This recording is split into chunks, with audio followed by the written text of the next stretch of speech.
Hello friends, welcome to zero maths. इस video में cover करेंगे मनोवरे क्लास 10 चैप्टर 6 जिसका नाम है त्रिभुज। अध्याय 6 त्रिभुज कवर करेंगे इस वीडियो में। आज इसको शुरू करते हैं, त्रिभुज चैप्टर को। हाँ, तो बात हो रही थी प्रश्नावली 6 से समरूप आकृतियाँ और वे आकृतियाँ जो कि समरूप नहीं हैं। तो पहले क्वेश्चन देखते हैं। दिया है कि निम्नलिखित युग्मों के दो भिन्न भिन्न उदाहरण दीजिए। निम्नलिखित युग्मों के दो भिन्न भिन्न उदाहरण दीजिए। पहला इसमें है कि समरूप आकृतियाँ बताइए, और दूसरा है कि ऐसी आकृतियाँ जो समरूप नहीं है। आइए देखते हैं समरूप आकृतियाँ होती क्या हैं। पहला क्वेश्चन, पहला समरूप आकृतियाँ।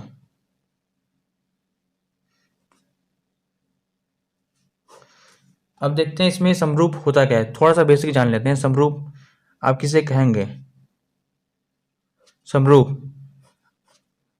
समरूप का ये जो अर्थ है इसी में निहित है, इसी में छिपा हुआ है। देखिए, इसको दो भागों में बांट देंगे। समरूप, इसको आप जब बांटेंगे तो होगा समान। सम मतलब हो जाएगा समान, प्लस रूप मतलब हो जाएगा रूप, जिसका समान रूप हो। ठीक है, रूप समान होना चाहिए बिल्कुल। मैटर ये नहीं करता है कि वो बड़ा है या छोटा है, दिखने में सेम होना चाहिए। वो चीज़ एक बड़ी हो सकती है, एक छोटी हो सकती है। यहाँ पे साइज की मैटर नहीं होती है, ठीक ना। तो जैसे आप एग्जाम्पल के तौर पर आप ले लीजिए, जैसे यहाँ पे एक स्क्वायर है। मान लीजिए मैंने स्क्वायर बनाया, ठीक। ये कोई स्क्वायर है ABCD, ठीक। नॉर्मली इसका नाम मैंने दे दिया, और इसके जस्ट बगल में मैंने स्क्वायर बनाया, छोटा सा स्क्वायर। मानिए PQRS। ये क्या हो गया? देखने में दोनों आकृतियाँ सेम हैं, बस ये इसका बड़ा रूप है। इसकी लंबाई, इसकी लंबाई, इसकी लंबाई, चारों लंबाई सेम है, ठीक है। और इसकी लंबाई, इसकी लंबाई, ये चारों लंबाइयाँ अलग अलग, मतलब ये चारों सेम है, लेकिन इन दोनों में एक सिंपल सा अनुपात है। मतलब ये जितना बड़ा होगा, अगर इसको आप कंपेरिजन करोगे तो PQ से AB भी उतने ही अनुपात में बड़ी होगी।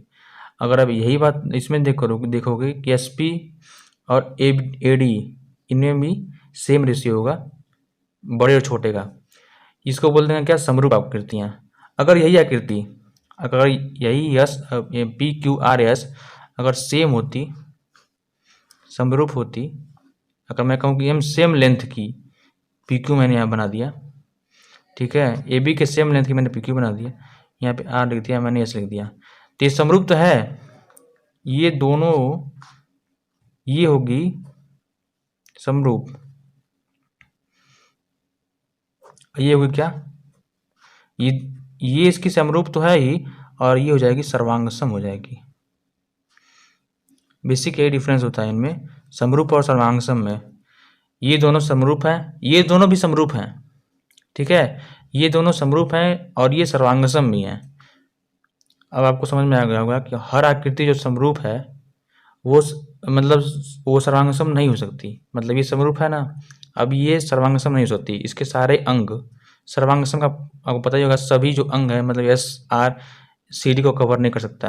मतलब इसको ऊपर यही सर्वांगसम, इसका जो सभी अंग है अलग अलग, इसके दूसरे वाले के आकृति के सभी बराबर नहीं होंगे। और ये क्या है कि इसके सारे अंग बराबर भी हैं और ये समरूप भी है। देखने में इसकी मतलब ये आप कोण लेंगे, ये 90 90 90 90, ये हो जाएगा 90 90 90 90। होता क्या है बेसिकली कि जो इसके कोण होते हैं ना, ये समरूप आकृतियों के जो कोण होते हैं वो संगत रूप से बराबर होते हैं। आप संगत शब्द का प्रयोग जरूर करिएगा कि ये जो कोण है इस कोण के बराबर होगा, ठीक है। अब देखिए मैंने इस शब्द का प्रयोग क्यों किया। मान लीजिए मैंने यहाँ पे त्रिभुज लिया, और जैसे कि ये क्वेश्चन में बोला था कि दो समरूप आकृतियों को, ये एग्जाम्पल दीजिए। तो पहला तो हो जाएगा आपका दो वर्ग जो होंगे आपके कभी भी किसी भी लेंथ के हों। अगर ये 4 का है सेंटीमीटर का, ये 2 सेंटीमीटर का मान लेते हैं, ये 2 सेंटीमीटर का मान लेते हैं, ये समरूप होंगे। तो अब ये आपका आंसर हो जाएगा कि सभी वर्ग, सभी वर्ग समरूप होते हैं, तो आप आंसर में लिख सकते हैं कि इन दो आकृतियों के नाम बताइए।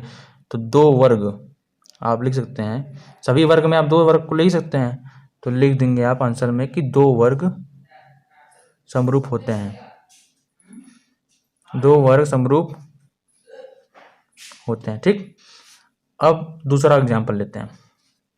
ये सर्कल ले लिया मैंने, किसी रेडियस का मैंने यहाँ पे सर्कल ले लिया, ठीक है, और उसके बगल में जस्ट सर्कल मैंने छोटा सा ले लिया, किसी रेडियस का, छोटे से रेडियस का। ये दोनों दिखने में सेम है ना, ये छोटा है ये बड़ा है, समरूप मतलब होता है समान रूप, ये बड़ा है ये छोटा है। अगर इसको मान लीजिए आप ए बी मान लीजिए, इसकी रेडियस, इसको मान लीजिए पी क्यू है, इन दोनों में कोई रेशियो होगा, लेकिन क्या बोलते हैं कि ये देखने में बिल्कुल सेम है, ये सर्वांगसम नहीं होंगी, ये क्या हो जाएंगी, समरूप।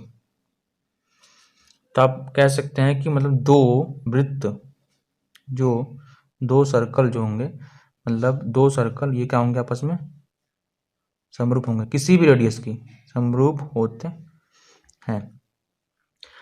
अब ये समझ लीजिए यहाँ पे जो मैंने कोण शब्द प्रयोग किया, कोण, संगत कोण आपस में बराबर होते हैं, ये मैंने क्यों प्रयोग किया, ये शब्द मैंने क्यों प्रयोग किया। आप मैं ये त्रिभुज ले लीजिए, ठीक है, ये ले लिया मैंने त्रिभुज कोई, ठीक है, ये मान लीजिए मैंने 60 अंश ले लिया,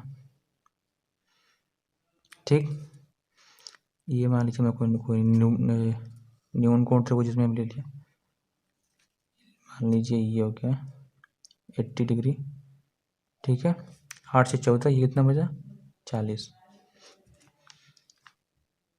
ये 60 अंश, ये 40 अंश, ये 80 अंश का कोई त्रिभुज मैंने बना दिया, पी क्यू आर। मैंने संगत क्यों वर्ड यूज किया इसके बारे में बता रहा हूँ मैं। अब यहाँ पे देखिए मैंने ले लिया छोटी सी लेंथ की ए बी ले लिया, ठीक, यहाँ पे 60 अंश का बना दिया कोण, ठीक, यहाँ तक गया, इसी बिंदु पे मैंने बना दिया 40 अंश का कोण, ये हो गया 40, ठीक, ये हो जाएगा कितना, 80, ये हो गया, मैंने सी दे दिया, P Q R A B C. अब ध्यान से देखिए कोण सारे के सारे 60 है तो ये 60 है, 80 है तो 80 है, ये 40 है तो 40 है।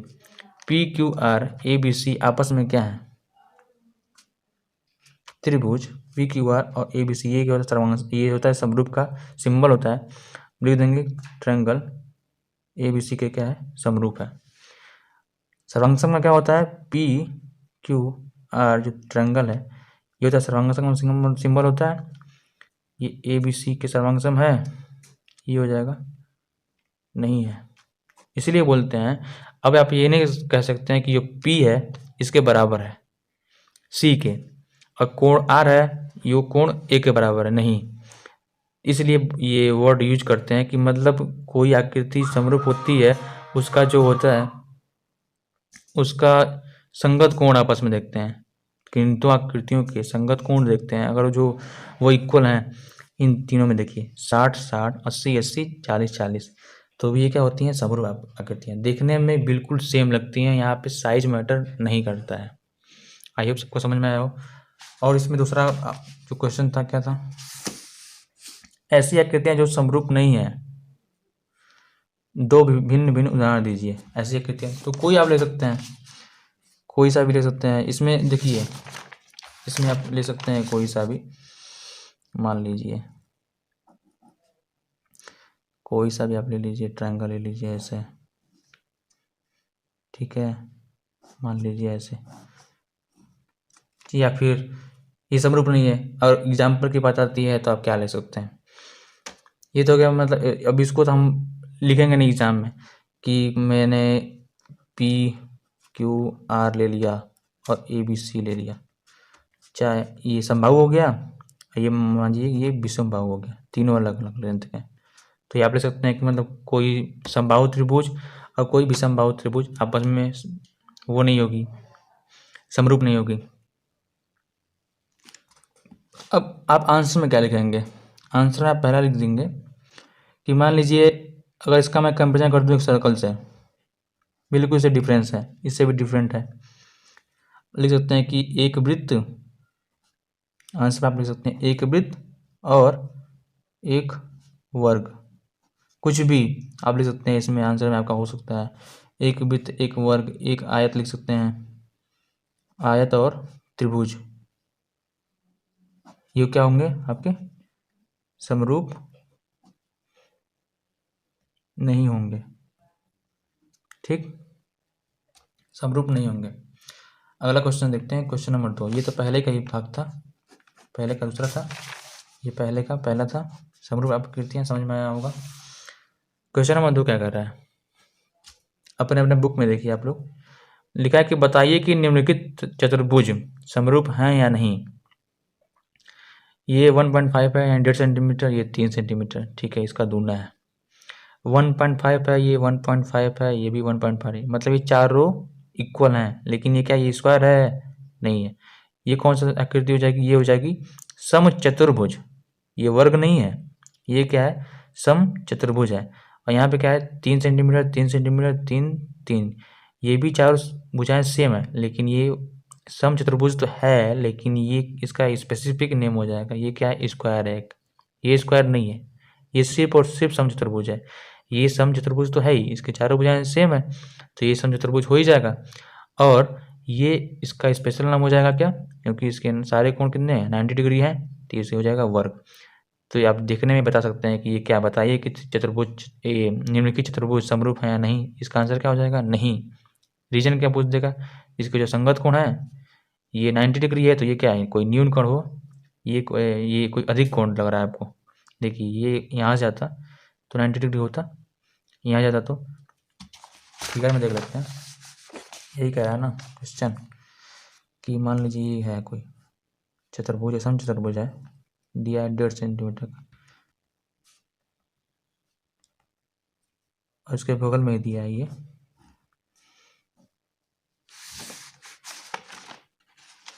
3 सेंटीमीटर का।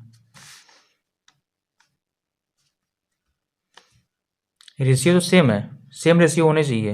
ये 1.5 है तो 3 हो गया, 1.5 है तो 3 हो गया, ये भी 1.5 है तो 3 हो गया, ठीक है, रेशियो तो सेम है। बस ये जो इसका कोण है, ये न्यून कोण दिख रहा है आपको, लेकिन ये क्या है, 90 डिग्री है। ये संगत कोण समान ना होने की वजह से, संगत कोण की लंबाई समान न होने के कारण ये क्या है, समरूप नहीं है। ये हमारा हो जाएगा आंसर, सिंपल सा आंसर हो जाएगा। ये आप फैक्ट समझ गए इसके पीछे क्या काम कर रहा है। ये जो संगत कोण है, ये एक न्यून कोण है, ये 90 डिग्री से इसका क्या वैल्यू कम है, ये क्या एग्जैक्ट 90 डिग्री है, इसलिए क्या हो जाएगा, ये समरूप नहीं होगा। मतलब ये मैंने 1.5 छोटा, मतलब ये छोटा होना चाहिए लेंथ, ये 3 थोड़ा बड़ा होना चाहिए, थोड़ा सा बड़ा होना चाहिए, ये 1.5 थोड़ा सा छोटा होना चाहिए, ठीक है। इसको आप दोनों, इसके बाद देखते हैं क्वेश्चन नंबर 3 क्या कह रहा है। क्वेश्चन नंबर 3 कह रहा है, बुक में देखिए अपने, बताइए कि निम्नलिखित चतुर्भुज ABCD और PQRS समरूप हैं या नहीं। ठीक है, फिगर आप बुक में देख रहे होंगे, बुक में देख रहे होंगे आप लोग फिगर। अब देखिए क्या कह रहा है कि ABCD और PQRS ये समरूप है नहीं। इनका रेशियो देखिए 2.4, 4.8, इसका दूना है 24 का 48, दूना हो जाएगा, ये हो जाएगा 1.5 यानी 1.5 का हो जाएगा 3, दूना हो जाएगा 21 का हो जाएगा 42 यानी 2.1 का हो जाएगा 4.2, 25 का हो जाएगा 50 यानी 5 मतलब 5.0 मतलब 6 हो जाएगा। अब इसमें एंगल देख लेंगे हम, एंगल देखना ही पड़ेगा आपको, मतलब संगत कोण आपको देखने हैं, समरूप बताने के लिए आपको संगत कोण देखने पड़ेंगे। देखिए ये डी कोण है 85 अंश, तो यहाँ पे यस कोण है 85 अंश, ठीक है। 70 अंश ये है सी, तो 70 अंश आर है, ये 105 अंश है तो ये भी 105 अंश है, 100 अंश है तो ये भी 100 अंश हो गया। हमारा आंसर क्या बनता है, आपको आंसर पता ही हो गया होगा। संगत कोण इसमें जो है, दोनों जो भी चतुर्भुज है इसमें संगत कोण बराबर है, समरूप होने के लिए पहला कंडीशन फुलफिल हो गया। बाकी जो इसमें जो भुजाएँ हैं, उनमें एक समान रेशियो देखने को मिलता है। ये इसका दूना है, इसका ये दूना है, इसका ये दूना है और इसका ये दूना है। इसलिए ये चतुर्भुज क्या है? दोनों के दोनों समरूप हैं। ठीक है, बताइए कि निम्नलिखित चतुर्भुज समरूप है या नहीं। तो इसका आंसर आपको मिल गया कि ये चतुर्भुज दोनों समरूप है। Thank you for watching.